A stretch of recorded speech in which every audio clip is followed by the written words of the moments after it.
அனைவருக்கும் இனிய ஆங்கில புத்தாண்டு நல்வாழ்த்துக்கள். சில பல காரணங்களால் கொஞ்ச நாள் என்னால் வீடியோ போட முடியாமல் போயிடுச்சு. நாங்கள் இன்றைக்கி என்ன பார்க்க போகிறோம் அப்படின்னா, நம்ம பிறந்துட்டோம், இவ்வளோ வருஷங்கள் கடந்து வந்தாச்சு. இந்த புத்தாண்டில் சில விஷயங்களை நம்ம எடுத்துக்கிட்டு கரெக்டாக பண்ணலாம் அப்படின்னு எத்தனையோ பேர் நினச்சிருப்போம். எத்தனையோ பேர் என்ன பண்ணுவாங்கன்னா, நான் இந்த வருஷம் நான் ஒரு சபதம் எடுத்திருக்கேன், இதெல்லாம் விடணும், இதெல்லாம் எடுத்துக்கணும், இதெல்லாம் செய்யணும், யார்கிட்டையும் கோவப்படக்கூடாது, கொஞ்சம் அமைதியாக இருக்கணும், இந்த மாதிரி நிறைய விஷயங்களை நம்ம எடுத்துக்குவோம் இல்லையா? ஒரு சபதமாக நம்ம எடுத்துக்குவோம்ல. கொஞ்ச நாள் கடைப்பிடிப்போம், அதுக்கப்புறம் கடைப்பிடிக்க முடியாமல் போயிடும் இல்லையா? ஸோ இப்போது நான் சில விஷயங்களை சொல்கிறேன். அது உங்களால் எவ்வளோ தூரம் கடைப்பிடிக்க முடியுது, உங்களால் ஒத்துக்க முடியுது அப்படின்றத பாருங்கள். சரி, வாங்க வீடியோவுக்கு போகலாம்.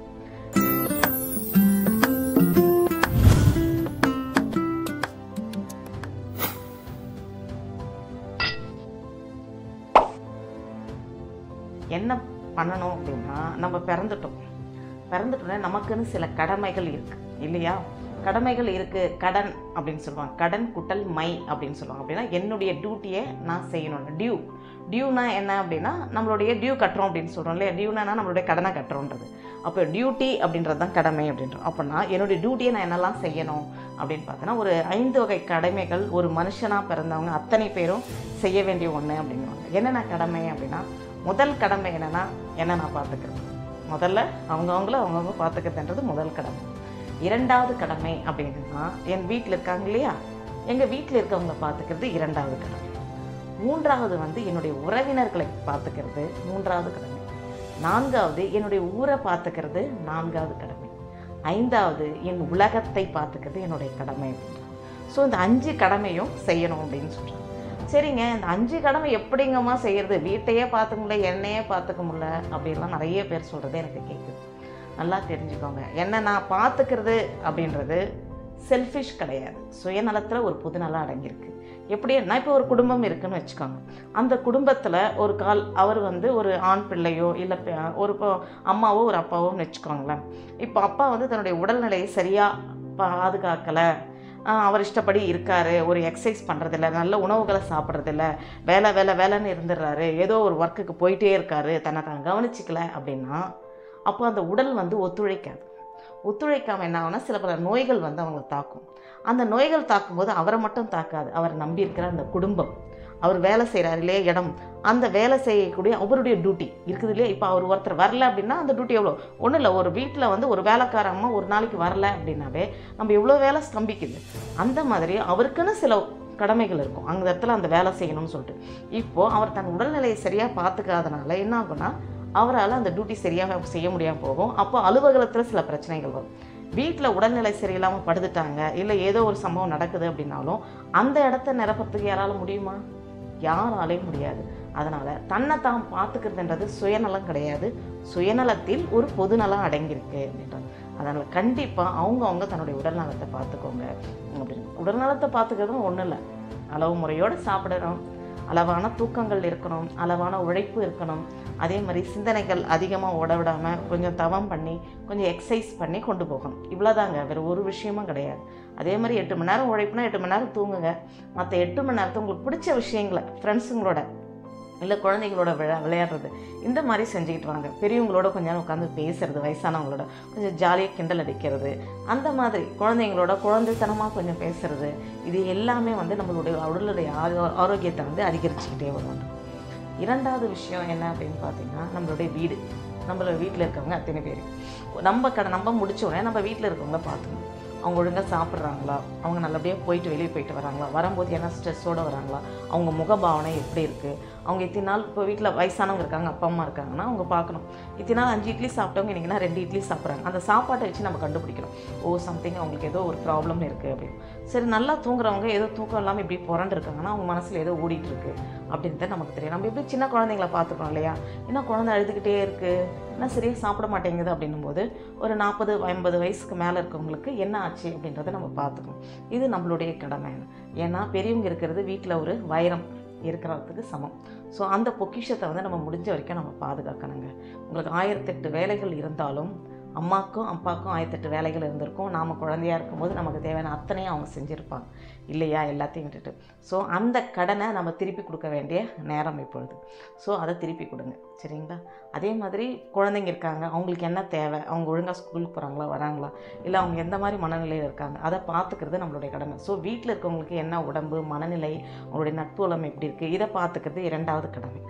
3வது கடமைன்றது ஊரை பார்த்துக்கிறது. ஊரில் சுற்றத்தார். நம்மளை சுற்றத்தார் அப்படின்றபோது நம்மளுடைய அண்ணன் தம்பிகளாக இருக்கலாம், சித்தப்பா இருக்கலாம், சித்தி இருக்கலாம், பெரியம்மா இருக்கலாம், பெரியப்பா இருக்கலாம், இன்னும் அக்காங்க தங்கச்சிங்க, பெரியப்பா பசங்க, சித்தப்பா பசங்க, எத்தனை பேர் இருக்காங்க இல்லையா? நீங்கள் ஏதோ ஒரு படிச்சிருப்பீங்க, நீங்கள் இல்லை ஏதோ ஒரு தொழிலில் இருப்பீங்க, இல்லை நீங்கள் ஏதோ ஒரு அதிகாரத்தில் இருப்பீங்க இல்லையா? உங்களுடைய அதிகாரத்தை வச்சோ உங்களுடைய என்ன வச்சு என்ன நல்லது செய்ய முடியும் அவங்களுக்கு, அது நீங்கள் செய்யலாம். உங்கள் சுற்றத்தாருக்கு இல்லை ஒரு ஐடியா கொடுக்க முடியுமா, கொடுக்கலாம். அவங்க கல்வி அறிவை வைத்துக்கொண்டு. இல்லை உங்களால் உழைப்பால் ஏதாவது உதவி செய்ய முடியுமா, செய்யலாம். இல்லை உங்களால் பொருள் உதவி செய்ய முடியுமா, செய்யலாம். ஏதோ ஒரு உதவியை அவங்களுக்கு செய்யலாம். அவங்களோட எந்த உதவியுமே செய்ய முடியலனாலும் அட்லீஸ்ட் வாரத்துக்கு ஒரு தடவை ஒரு ஃபோன் பண்ணி, எப்படி இருக்கீங்க சித்தி, எப்படி இருக்கீங்க பெரியம்மா, எப்படி இருக்கீங்க சித்தப்பா, எப்படி இருக்கம்மா தங்கச்சி, அண்ணா, இப்படின்னு சொல்லிட்டு கொஞ்சம் பேசலாம். அப்படி பேசும்போது அவங்களுக்குள்ளே நமக்குன்னு எல்லாரும் இருக்காங்க அப்படின்றது. நீங்கள் பெருசாக எதுவும் கொடுக்கலனாலும் அவங்க சில விஷயங்களை, இல்லை எங்கள் வீட்டில் இது நடந்திருக்கு அப்படின்னும்போது ஒரு பாராட்டு, அப்படியா சூப்பருங்க அப்படின்னு ஒரு பாராட்டு கொடுக்குறோம் பாருங்கள், அதுவே பெரிய கிஃப்டாக தான் அவங்களுக்கு முடியும். ஸோ அந்த மாதிரி சின்ன பாராட்டுக்கள் நீங்கள் கொடுக்கலாம், சின்ன உதவிகள் செய்யலாம். ஸோ சுற்றத்தாரை பார்த்துக்கிறதும் கடமை தான். சில பேர் என்ன பண்ணுவாங்கன்னா, நான் சுற்றத்தாரை பார்த்துக்கிறேன் அப்படின்னு சொல்லிட்டு தன்னை பாதுகாக்காமல் விட்டுருவாங்க. அதே நான் வீட்டை பார்க்கறதுக்கே சரியாக இருக்குது அப்படின்னு சொல்லிட்டு தன்னை பார்க்காம விட்டுருவாங்க. இதுவும் தவறு தாங்க. அதனால் தன்னையும் பார்த்துக்கணும், தன் வீட்டையும் பார்த்துக்கணும், தன் ஊரையும் பார்த்துக்கணும். சுற்றத்தார் அடுத்து 4வது ஊருக்கு நம்மளால் என்ன நன்மை செய்ய முடியும். நீங்கள் ஏதோ ஒரு துறையில் இருக்கீங்க. உங்கள் துறையில் இருக்கும்பொழுது அது ஒரு கவர்மெண்ட் துறையாக இருக்கலாம், வேறு எதுவாக இருந்தால் இருக்கலாம். நீங்கள் எடுக்கக்கூடிய கடமைகளை உங்கள் கண்ட்ரோல் இருக்கு இல்லையா, அதில் உங்களால் என்ன அளவுக்கு உங்கள் அதிகாரம் வச்சு நன்மைகள் செய்ய முடியுமோ செஞ்சிடுங்க. ஏனென்றால் இன்றைக்கி இருக்கிறது நிஜம், நாளைக்கு நிஜமான்றதா இல்லை. ஸோ இந்த செகண்ட் நான் கண்ணை மூடலாம். ஒரு படத்தில் சொல்லுவார் பாருங்கள், யாருன்னா கார்த்தி சொல்வார். அவர் என்ன சொல்லுவார்னா, இந்த செகண்டு நான் இறந்தால் கூட மீசை முறுக்கிக்கிட்டே இறப்பேன், ஏன்னா அந்த அளவுக்கு நான் தைரியமாக எல்லா வேலையும் செஞ்சுருக்கேன் அப்படின்னு சொல்லிட்டு சொல்லுவார் பாருங்க. அந்த மாதிரி அந்த செகண்டு கூட கண்ணை மூடும்போது கூட நான் எல்லாருக்கும் செஞ்சுட்டேனா, என் வீட்டுக்கு செஞ்சுட்டேன், என் குழந்தைங்களுக்கு ஊருக்கு செஞ்சுருக்கேன், என்னுடைய சுற்றத்தாருக்கு செஞ்சேன். இப்படி ஏதோ ஒரு விஷயத்தை நம்ம அந்த மனசில் நினைக்கும் போது நமக்கு ஒரு திருப்தி இருக்கணும், நல்லபடியாக வாழ்ந்திருக்கோம், போயிட்டு வரேன் அப்படின்ற மாதிரி ஒரு சந்தோஷம் இருக்கணும். ஸோ இன்றைக்கி நிஜம், நாளைக்குன்றது நிஜமில்லாத ஒரு வாழ்க்கை. நம்மளால் முடிஞ்ச வரைக்கும் என்ன நன்மை செய்ய முடியுமோ செஞ்சுக்கிட்டு போயிடலாம். ஸோ அது அதிகாரத்தை வச்சு செய்யலாம், இல்லை தன்னுடைய பொருளை வச்சு செய்யலாம், இல்லை ஒரு பாராட்டுக்கள் மூலயமாக தெரிவிக்கலாம். ஏதோ ஒன்று உங்கள் சேவைகளை நீங்கள் செய்யலாம். 4ஆச்சு. 6வது என்னென்னா உலகத்துக்காக உங்களால் என்ன செஞ்சுட்டு போக முடியும். நீங்கள் ஒரு அறிவியல் கண்டுபிடிப்பாளராக இருக்கலாம், இல்லை நிறைய இங்கிலீஷ் தெரிஞ்சவங்களாக இருக்கலாம், இல்லை ஏதோ ஒரு விஷயம் தெரிஞ்சிருக்கலாம். உங்களால் முடிஞ்சதை, இப்போ நிறைய மீடியாஸ் இருக்குது, சோஷியல் மீடியாஸுங்க, உங்களுக்கு தெரிஞ்ச விஷயங்களை பகிருங்க. யாரோ ஒருத்தருக்கு பல பேருக்கு அது நன்மை தரக்கூடியதாக இருக்கும்.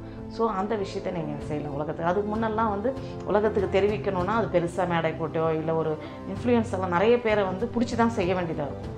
ஆனால் இப்போ அப்படி கிடையாதுங்க. நிறைய மீடியாஸ்கள் இருக்குது. நம்மளால் ஒரு யூடியூப் சேனல் ஆரம்பித்து நம்மளால் சொல்ல முடியும், நம்மளுடைய கருத்துக்களை எல்லாமே செய்ய முடியும். அதனால் அதன்படி கூட உங்களுடைய கடமையை இந்த ஊருக்கு நீங்கள் நிறைவேற்ற முடியும். ஸோ உங்களால் என்ன முடியுமோ அந்த ஊருக்கு உங்களால் செய்யுங்க. ஆனால் எப்போவுமே ஒன்றால் ஒன்று ஸ்கிப் ஆகக்கூடாது.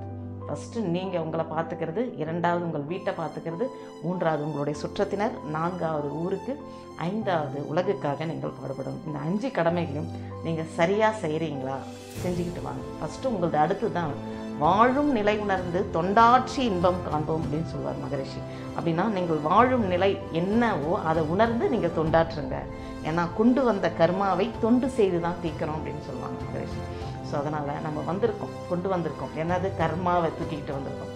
அதை நம்ம மற்றவங்களுக்கு தொண்டு செய்வது மூலயமா தான் தீர்க்க முடியுங்க. அதனால் இந்த புத்தாண்டில் இது உங்களால் எவ்வளோ தூரம் கடைப்பிடிக்க முடியும்னு பாருங்கள். ஒரு 10 நாள், ஒரு 5 நாள் பண்ணி பாருங்கள். உங்களுக்குள்ளே ஒரு புத்துணர்ச்சி, ஒரு சந்தோஷம், இவ்வளோ இருக்கா அப்படின்ற மாதிரி தோணும். ஒரு வயசானவங்க இருக்காங்களா, உங்களால் என்ன முடியுமோ அதை கொடுங்க. உங்களால் என்ன செய்ய முடியுமோ பண்ணுங்கள். எத்தனோ வயசானவங்க இருக்காங்க, நடக்க முடியாமல் இருக்காங்க, இல்லை ஒரு தண்ணி தூக்கிட்டு வரத்துக்கு முடியாமல் இருக்காங்க. ஸோ கொடுங்கம்மா, நான் கொண்டு போய் வைக்கிறேன். ஸோ உங்களால் என்ன முடியும் அதை நீங்கள் உங்களால் செய்யுங்க சொல்லி இவ்வளோ நேரம் பொறுமையாக இந்த உரையை கேட்டதுக்கு அத்தனை பேர்களுக்கும் நன்றி. வாழ்க வளமுடன். மறுபடியும் இனிய ஆங்கில புத்தாண்டு நல்வாழ்த்துக்கள். வாழ்க வளமுடன்.